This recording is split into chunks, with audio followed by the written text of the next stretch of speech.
อเคโดได้แล้วครับรับด้านปากนี้ไหมครับ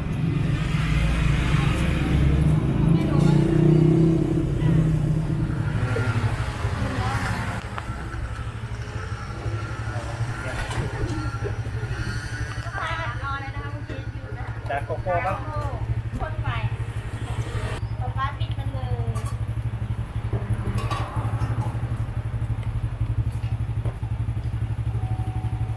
ลองท้ายผมเสร็จ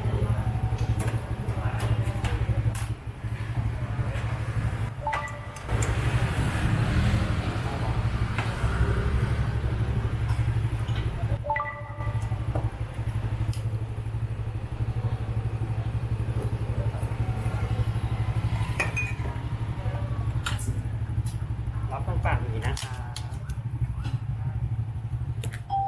ยกชิมครีมด้านบนก่อนนะครับแล้วก็คนด้านล่างนะ